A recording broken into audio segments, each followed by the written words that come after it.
Hey, what's going on guys? RVZ Stealth here, and in today's video, I'm going to give you guys my opinion on the best mid laners for Preseason 5, patch 4.20.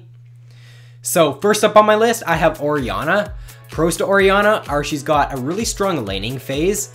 Because of her shield and because of her passive, she has really strong early game trading potential, and with her Q and her W, it's really easy to poke down your opponents and just zone them from there. She's also got a really strong ultimate, and if you can consistently land her ultimate in team fights, then your chances of winning with Oriana are going to go up by a lot. And if you can land your ultimate on multiple targets in the team fight, then you're pretty much guaranteed that team fight win. She's also got great utility with her E, her W, and her ultimate, and she's got strong zoning potential as well with her ball. She also snowballs really hard, and she's got short cooldown abilities. Come late game, her Q is on like a 2-second cooldown, so you can be constantly moving that around and getting a lot of damage off that way. Cons to Oriana are she is quite mana hungry, so I would recommend convincing your jungler to give you blue buff whenever possible. And her ball can also be hard to track at times, especially in team fights if you put it on one of your teammates. Next up on my list, I have Xerath. So pros to Xerath are he's got super long range, and in my opinion, he's the best poke mid lane champion in the game right now.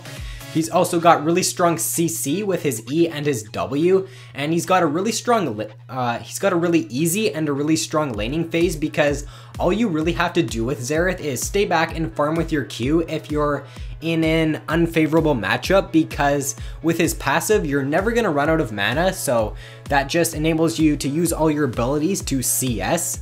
And he's also really hard to zone because of his long range.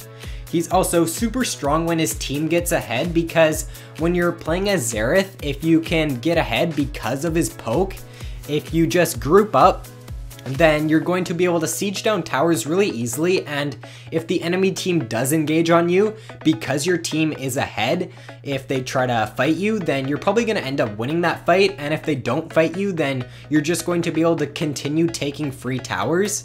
He also doesn't have any mana issues in lane because of his passive. Cons to Xerath are he doesn't have any mobility, and all of his abilities are skill shots. So if you're not good at landing skill shots, then obviously Xerath probably isn't the best champion for you. So next up on my list, I have Syndra. Pros to Syndra are she's got great pick potential because of her E, and it's arguably one of the best non-ultimate abilities in the game. If you can land your E consistently and get that stun off on high priority targets, then it's just going to be really easy for you to burst them down with your ultimate. She's got really strong CC with her W and her E, and she can move while casting her Q, which isn't really something that a lot of people think about as a big pro to her, but it enables you to kite really hard with Syndra, and it just enables you to continue dealing damage while walking away. She also has insane single target burst with if you build DFG on her and you can land your stun, then the target that you have landed your stun on is basically dead if they're a squishy target. She's also a very strong laner as well. Cons to Syndra are she doesn't have any mobility. Zhonya's also counters her pretty hard because all of her burst is basically negated when the enemy champion presses Zhonya's.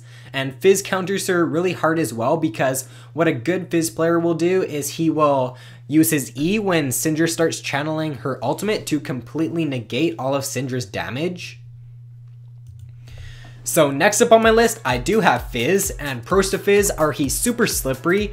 If you don't know what this means, it basically means it's really hard to target him, and because of his E and because he builds Zhonya's most of the time, it's just really hard to kill him in team fights. He's also got SCC engage with his ultimate, which is really unique, and most champions in the game don't have this, which is a really big pro to him. It also seems like he's untargetable forever in teammates, like I said, because of his E and because most Fizz players do end up building Zhonya's. He's also a very strong team fighter because of his high burst damage, and he's got great roaming potential as well.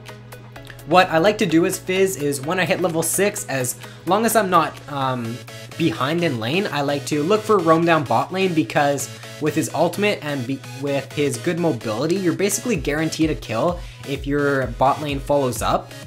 He's also got great mobility with his E and his Q, and cons to Fizz are he is pretty weak when behind, so if you're going up against a enemy champion who's got a lot of poke like a Xerath or a Ziggs, then I would recommend starting Crystalline Flask to sustain their poke, because if you do fall behind with Fizz, then he doesn't really have much, or he doesn't really serve much of a purpose, because he doesn't have that pick potential and you can't really come back if you get behind with Fizz. So number 1 on my list for patch 4.20 is Aria. Pros to Aria are she's got insane pick potential with her charm, and this is really the main reason why she's number 1 on my list.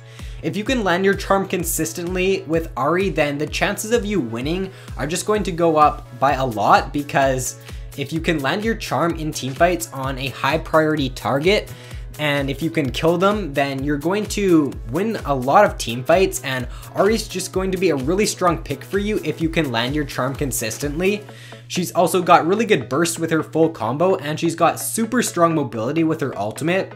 Because of her ultimate and because of her strong pick potential with her charm, it just makes for a really strong kit, and that's really why she's number 1 on my list, because she's got great mobility and she's got great pick potential as well. She's also got pretty good wave clear with her Q, and she's a very strong roamer as well. What I like to do with Aria is when I hit level 6, I like to roam down bot lane, because I know that I can land my charm most of the time, and if I do land my charm, if my teammates follow up, then we're basically guaranteed a kill. She's also got great sustain in lane with her passive, and she snowballs really hard as well. She's also strong even if she falls behind because of her charm, so if I fall behind with Aria, I know it's not the end of the game, because if I can land my charm on the enemy high priority target in a team fight, then the chances of us coming back are actually really high. Cons to Aria are she is semi-mana hungry, and she's also really skill shot reliant, so if you can't land your charm with Aria, then I wouldn't recommend playing her, because you're missing out on a lot of her kit. But if you can get good at landing your charm with Aria, then she's a really rewarding champion. So honorable mentions for this patch include Zed, Azir, Akali, and Katarina. And the reason why I have 4 for this video is because I couldn't decide whether to put Azir or Akali on, so I just decided to do put 4 instead. So the reason why Zed is on honorable mentions instead of on my list is because he's basically countered by all the champions on my list, because what all of the champions on my list will do is they'll end up building Zhonya's, and Zed's damage is completely negated by Zhonya's. But he is a pretty strong pick if you can find that right matchup, but he's just not the strongest pick against AP champions who will end up building Zhonya's. Azir's also a pretty strong pick because he's got a pretty strong laning phase, and if you can get a good ultimate off in team fights, then he's going to be a really strong pick for you.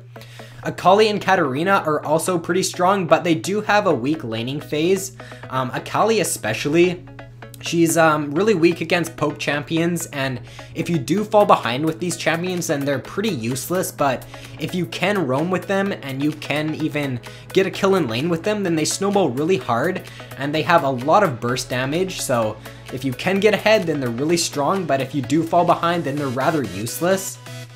So that is all for the video, guys. If you enjoyed, then be sure to like and subscribe if you haven't already. And if you're wondering why I didn't include a certain champion on my list, then be sure to comment below asking me why, and I'll get back to you on that shortly. But thanks for watching, guys, and I will see you in my next video.